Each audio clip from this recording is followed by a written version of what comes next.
অসমীয়া ৰান্ধনি ঘৰলৈ আপোনাক স্বাগতম। আজি বনাব লৈছোঁ কেনেকৈ সদায় ব্যৱহাৰ কৰি থকা ষ্টিলৰ বাটিত কেক বনাব পাৰি। আজি মই তাকে লৈ আহিছোঁ আপোনালোকৰ মাজলৈ।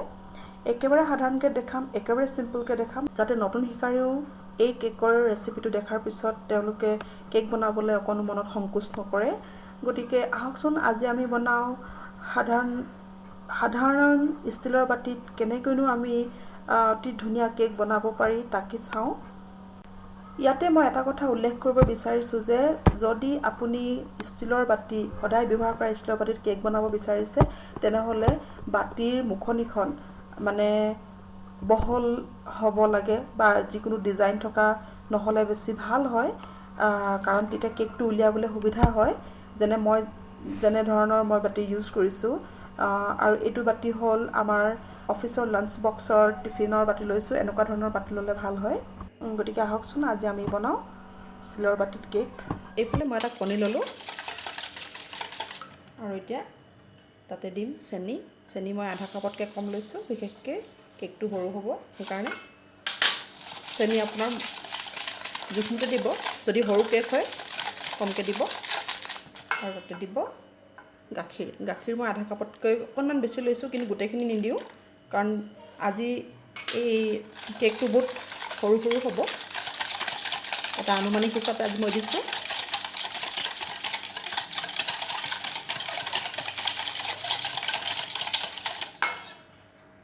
এতিয়া এখন চালনী ল'ব, মই তাতে দিছোঁ ময়দা। আপুনি ময়দা সলনি আটাও দিব পাৰে, চুজিও দিব পাৰে যদি হেল্থ কনচিয়াছ হয় আপুনি। আৰু তাতে দিম, এইফালে লৈছোঁ দেখিছে বেকিং পাউডাৰ লৈছোঁ, এইফালৰখিনি বেকিং পাউডাৰ হয়, আধা চামুচতকৈও কম লৈছোঁ। আৰু এইফালে অকণমান নিমখ দিছোঁ, নিমখটোৱে মিঠাটো অকণ বেলেঞ্চ কৰে। গতিকে মই তেনেদৰে বনাওঁ, আপুনি ইচ্ছা কৰিলে নিদিবও পাৰে, দিবও পাৰে। এতিয়া ভালদৰে চালি ল'ব। এয়া চাওক আমাৰ আটাইখিনি চালি হৈ গ'ল। আৰু এতিয়া এটা কথা মই ইয়াতে কৈ দিওঁ, যদি আপোনাৰ কেকৰ বেটাৰটো অকণমান ডাঠ হৈছে, মানে আপোনাৰ জোখৰ যেন লগা নাই, তেতিয়া আপুনি অকণমান কি কৰিব, গাখীৰ দি দিব। ভালদৰে মিলাই ল'ব। কেকৰ বেটাৰ যিমানেই ফেটিব সিমানেই ধুনীয়া কেক হ'ব।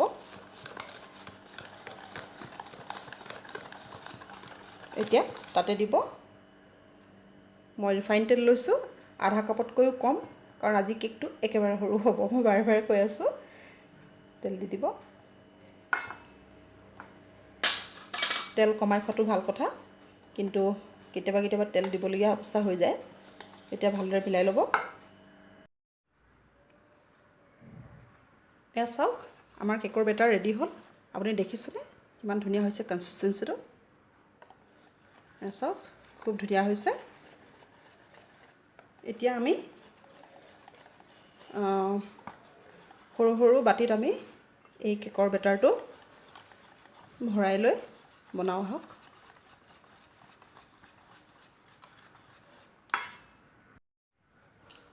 এইফালে মই ষ্টিলৰ বাটি লৈছোঁ, আৰু এইকেইটা ষ্টিলৰ বাটি হ'ল অফিচৰ লাঞ্চ বক্সৰ বাটি হয়। আৰু আপুনি যিকোনো আপোনাৰ ঘৰত থকা ষ্টিলৰ বাটি ইউজ কৰিব পাৰে, যাতে উলিয়াবলৈ সুবিধা হয় এনেকুৱা ধৰণৰ বাটি ল'ব। এই মানে মুখনিখন এনেকুৱা ধৰণৰ সমান হ'লে ভাল হয়, আপুনি উলিয়াবৰ সময়ত সুবিধা হ'ব। আৰু এতিয়া আমি কি কৰিম, এতিয়া অকণমান ইয়াতে তেল লগাই ল'ম। বাটিটো চাৰিওফালে তেল সানি দিব। তেল সানি লৈ আটা বা ময়দাৰ গুড়ি সানি দিব, তেতিয়া মানে কি হয় এই কেকটো লাগি নধৰিব। এয়া চাওক খুব ধুনীয়াকৈ। এতিয়া মই এইফালে ময়দা লৈছোঁ, ময়দা অকণমান এই ধৰণে ছটিয়াই দিব।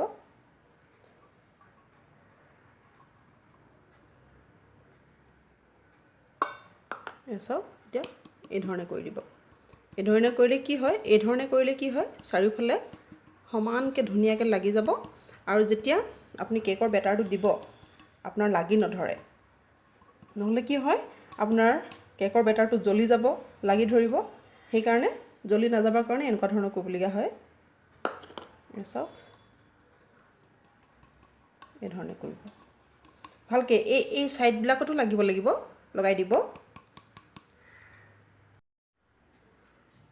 এয়া চাওক, মই বাতিৰ চাৰিওফালে অলপমান তেল লগাই লৈ আটা নাইবা ময়দা সানি দিলোঁ।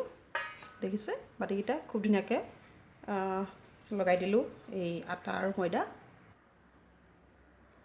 এইফালে আমাৰ কেকৰ বেটাৰ ৰেডি হৈ আছে। চাওকচোন কিমান ধুনীয়া হৈছে বেটাৰটো। এতিয়া আহক আমি অলপ অলপকৈ ঢালি দিওঁ। সম্পূৰ্ণ নিদিব, আধা দিব, কাৰণ ফুলিবলৈ আমি অকণমান স্পেচ ৰাখিব লাগিব।